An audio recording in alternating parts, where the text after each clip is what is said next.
Olá! Hoje a gente vai mergulhar fundo num assunto que, olha, é fascinante. Vamos falar sobre como acelerar a maestria em qualquer área, mas focando em habilidades que quase ninguém ensina. São as chamadas habilidades invisíveis. A ideia aqui é mudar completamente o jeito de encarar o aprendizado.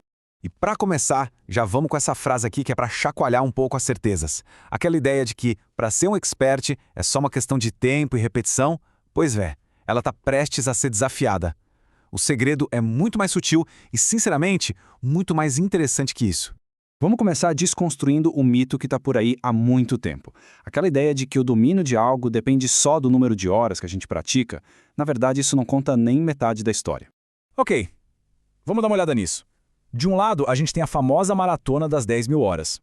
É uma visão linear, sabe? Focada na quantidade de tempo, na repetição. Já do outro lado, a gente tem a prática profunda acelerada. Aqui o jogo é outro, é exponencial, focado na qualidade da prática, no quanto o cérebro está de fato engajado. O ponto-chave é que não se trata de quantas horas se investe, mas de como cada minuto é investido. E o que é essa tal de prática profunda, afinal? É exatamente isso. A qualidade do nosso envolvimento mental enquanto a gente pratica. É o que transforma uma repetição meio mecânica em um aprendizado que cresce exponencialmente. E tudo isso é movido por habilidades que estão ali, operando nos bastidores da nossa mente. A primeira dessas habilidades invisíveis, então, é a observação calibrada. Basicamente é sobre aprender a ver o mundo com os olhos de um especialista. É trocar aquele olhar passivo, meio automático, por uma análise ativa e totalmente deliberada. Agora, olha que interessante essa distinção. Olhar é um processo biológico passivo. A gente simplesmente absorve informação sem muito critério.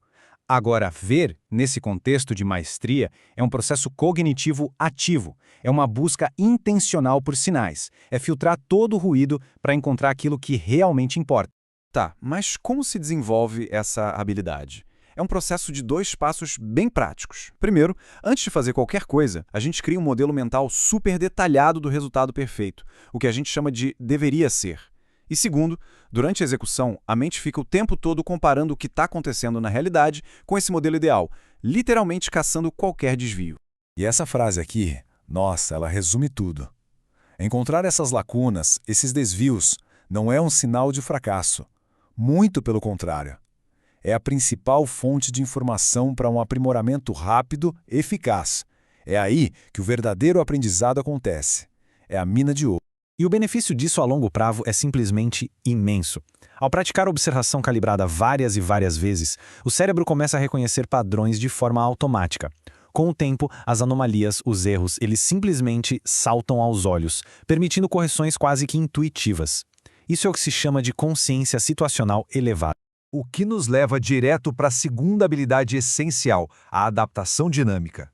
Ok, a gente identificou os desvios. E agora, o que fazer?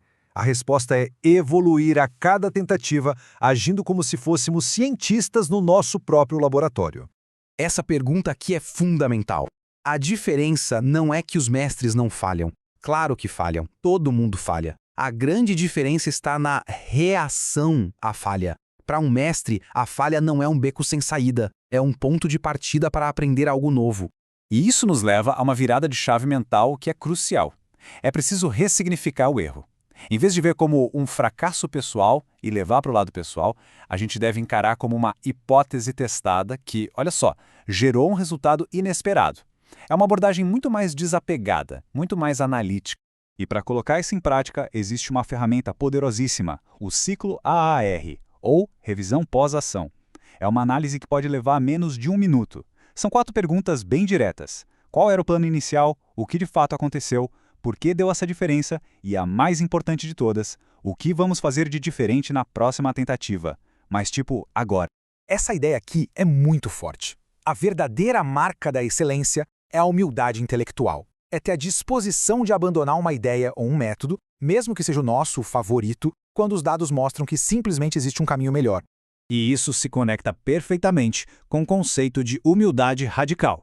Essa capacidade de admitir, sem ego, que a abordagem atual talvez não seja melhor e estar genuinamente aberto a novas informações, a novos feedbacks, principalmente aqueles que a gente não gosta de ouvir. Agora, vamos juntar tudo isso. Essas duas habilidades, a observação calibrada e a adaptação dinâmica, elas não são só técnicas isoladas, sabe? Elas formam um sistema integrado. Pensa nisso como um novo sistema operacional para instalar na mente, focado no aprimoramento contínuo. A fórmula é até que bem simples e elegante. A observação calibrada é a entrada de dados, ela identifica as lacunas, os problemas. A adaptação dinâmica é a ação. Ela trabalha para fechar essas lacunas. E o resultado? Um ciclo de feedback constante que não para de girar, impulsionando a maestria de um jeito muito mais rápido. E aqui está a grande conclusão. A proposta é parar de ser apenas um executor de tarefas. Em vez disso, a ideia é assumir o papel de designer, de arquiteto, projetando e construindo ativamente uma versão melhor e mais competente de si a cada ciclo de prática. E para fechar, fica essa pergunta provocativa para reflexão. No dia a dia, em cada tarefa, a questão é: estamos só no modo automático, executando, ou estamos conscientemente projetando a nossa próxima versão? A resposta para essa pergunta pode definir a velocidade da jornada de cada um.